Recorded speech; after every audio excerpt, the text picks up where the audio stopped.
ভর্তা প্রিয় মানুষগুলো কই তাদের চাঁদ মুখখানা একবার একটু দেখি। ভর্তা লাভার যারা আছে তাদের মন কিন্তু ভর্তার মতনই নরম হয়। আজকের ইফতারের পর সব ভর্তা আইটেম ছিল। আসসালামু আলাইকুম এভরিওয়ান, সবাই কেমন আছেন, কি অবস্থা সবার। এখানে আমি সব কিছু সিদ্ধ করে নিয়েছি, লাইক বেগুন, আলু, ডিম, আর মাছটা ফ্রাই করে নিয়েছি, টমেটো, পেঁয়াজ কুচি, আর সাথে শুকনো লঙ্কা ভাজা। উফ, এইটার ঘ্রাণ যে এত মধুর, মনে হয় যেন আমি এক প্লেট ভাত অনায়াসে খেয়ে ফেলতে পারবো। মানে মরিচের ঘ্রাণ আবার খুব টানে।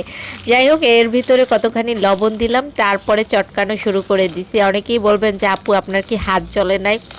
আসলে আমার ভর্তা বানাতে বানাতে অভ্যাস হয়ে গেছে, তাই আর হাত জ্বলে না।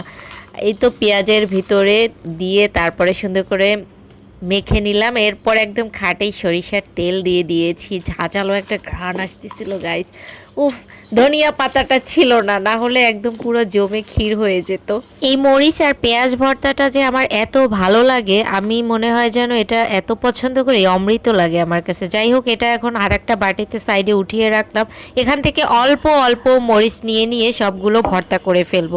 প্রথমেই হচ্ছে আমি এখানে মাছ নিয়েছি, এটা হচ্ছে তেলাপিয়া মাছ সম্ভবত।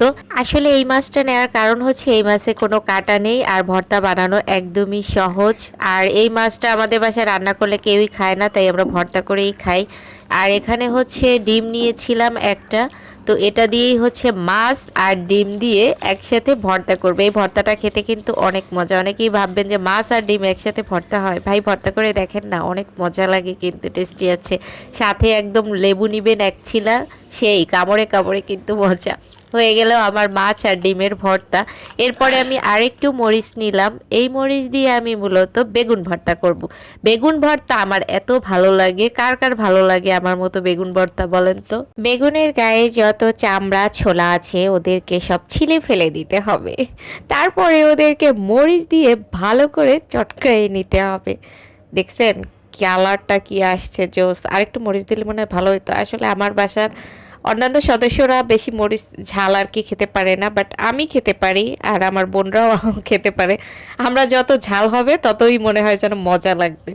এরপরে আমি আলু নিলাম, আলুটাও হচ্ছে খাঁটি সরিষার তেল এক্সট্রা আবার দিয়ে তারপরে ভর্তা করলাম, কারণ সরিষার তেলের যে স্মেল, এই স্মেলটা আলু ভর্তাটাকে আরও বেশি মজা করে তোলে। উফ, ধনিয়া পাতাটাকে বারবার মিস করতেছি, থাকলে একদম পুরো অমৃত হয়ে যেত। যাই হোক, এই কিন্তু আমার ভর্তা তৈরি হয়ে গেছে। আর এখানে এখন বাকি আছে টমেটো।